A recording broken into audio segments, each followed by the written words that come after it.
Elon Musk in 2017. Mike Blake. Reuters. A roar pierced the air at Cape Canaveral in Florida for a few seconds Wednesday. The sound was the cry of the engines on the Falcon Heavy, a massive launch vehicle developed by Elon Musk's SpaceX.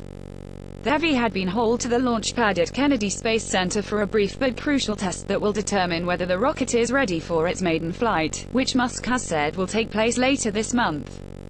The milestone, known as a static fire test, involved securely anchoring the Falcon Heavy to the launch pad, loading it with propellant, and then igniting its 27 engines at thrust.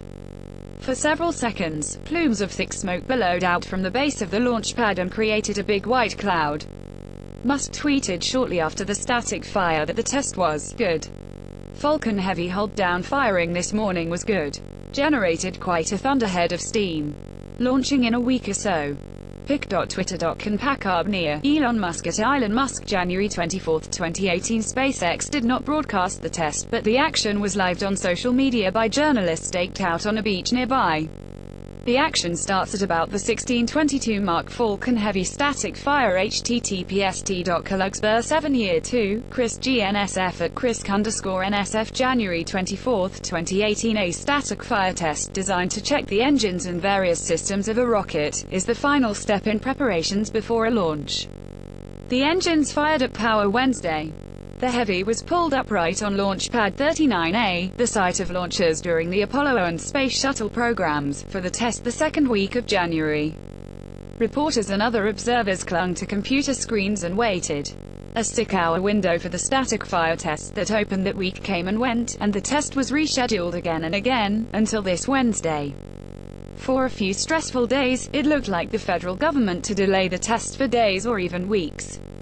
The process resembled a precarious game of Jenga. "We're stepping through this, Kerry. It's a beast of a vehicle," explained Gwynne Shotwell, SpaceX's president and chief operating officer, during an appearance January 11 at an aerospace conference in Texas.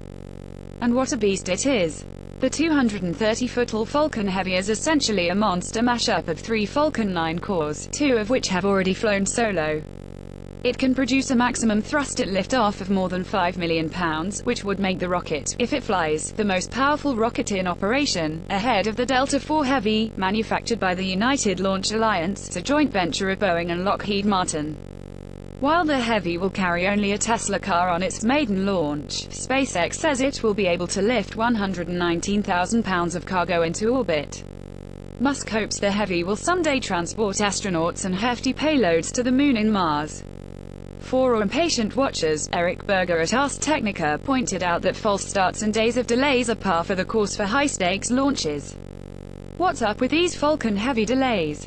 Well, for perspective, the first Saturn V rocket launch required a 17-day countdown demonstration test to fuel and power up the rocket, Berger tweeted. These things take time if you want them not to go boom at the wrong time. Like the Falcon Heavy, the Saturn V rocket was a heavy-lift launch vehicle used by the U.S. government to boost astronauts to the Moon and launch Skylab, the first American space station, in the 1960s and 1970s. Engine tests in the rocket industry are routine and fairly quick affairs, and SpaceX's tests of the Falcon 9 rarely make news. But there are no guarantees in rocketry. In September 2016, a Falcon 9 exploded on the launch pad while being fueled for the engine test. The incident destroyed the rocket and its $200 million payload, an Israeli communications satellite. The Falcon Heavy went up on the launch pad just days after SpaceX launched a top-secret U.S. government payload that sparked rumors about whether it had failed. News reports citing anonymous sources suggest the payload, a satellite, failed or was lost. Northrop Grumman, the company hired to manufacture the satellite, said it could not comment on a classified mission. SpaceX said the Falcon 9 in the launch worked exactly as it should, and not much else. Spaceflight observers say the fault likely lies with Northrop Grumman, but the mystery briefly cast a pall over the highly anticipated Falcon Heavy preparations. The roar of the Falcon Heavy's engines on Wednesday will likely drown out speculation about the Zuma mishap, as space watchers anticipate the announcement of a launch date for the new rocket. SpaceX will, once more, fuel up the rocket, fire the engines, and hope the whole thing doesn't blow up.